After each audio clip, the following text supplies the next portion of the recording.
Jura, Scotland. An island with much to offer, an island with 3 stunning scree peaks and 3 types of tourism.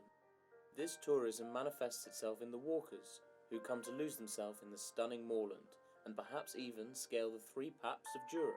The walker stays in the Jura Hotel, and is thrilled at the concept of throwing the curtains wide open onto the view of the bay.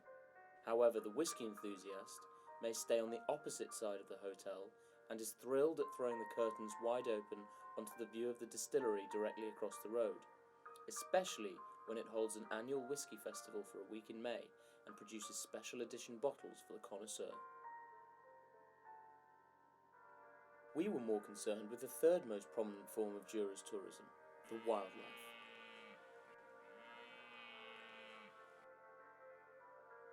The name of the island derives from the Gaelic Diura, which in turn derives from the Norse Dir-e or Diera, all meaning Deer Island. Jura is wildlife. On an island where red deer outnumber the human population 30 to 1, the deer population is approximately 6,000, whilst less than 200 people live here. It is easy to understand the origin of the name. At this time of the year, the stag rut is in full swing, and each female, or hind, may only be in heat for up to a day or less. The competition for a mate, or many, is extremely high.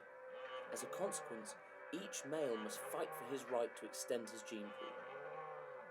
Over a week of filming, we identified a large alpha male, whom we affectionately named George. George, at roughly 6 to 7 years old, was caught in the centre of this struggle for dominance.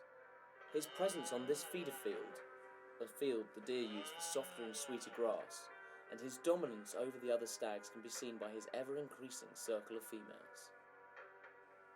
As first-year fawns, the deer stay close to their mothers for security, and largely stay out of the way of larger siblings attempting to assert their dominance. When the stags reach their 3rd year, their antlers become more developed, and they become more hormonal and begin to imitate the behaviour of their seniors. These males are learning important skills from their elders for the coming years. At approximately 4 years old, these stags begin to branch out on their own. They start to look for their own mates and measure up the possibility of challenging aging males. This is also the time that we can start to tell the unique variant of Jura stags, known as chromies, from the Gaelic crooked, who have distinctive swept-back antlers.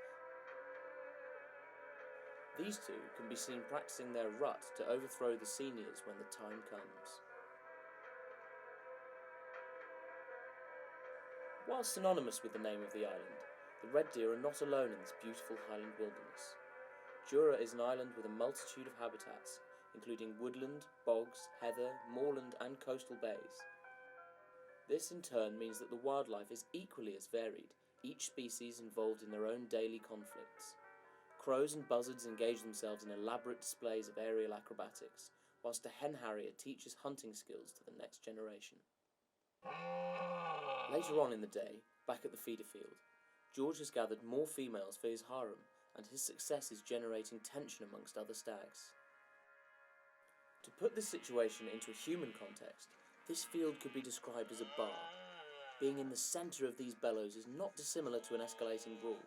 Currently, these hormonal males are only shouting at each other, but one wrong move can spark a hefty one-on-one. Competition is constantly on the horizon, as other males look on, ready to take George's position at the closest opportunity. He has to maintain a permanent state of alert to solidify his position.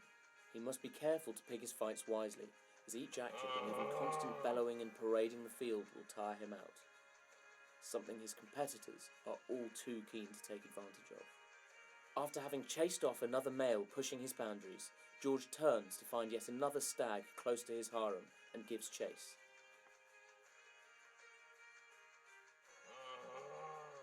Having succeeded on the rutting field, the number of hinds surrounding George has increased to upwards of 20, as is indicative of a successful alpha male. For now, at least, the harem is safe.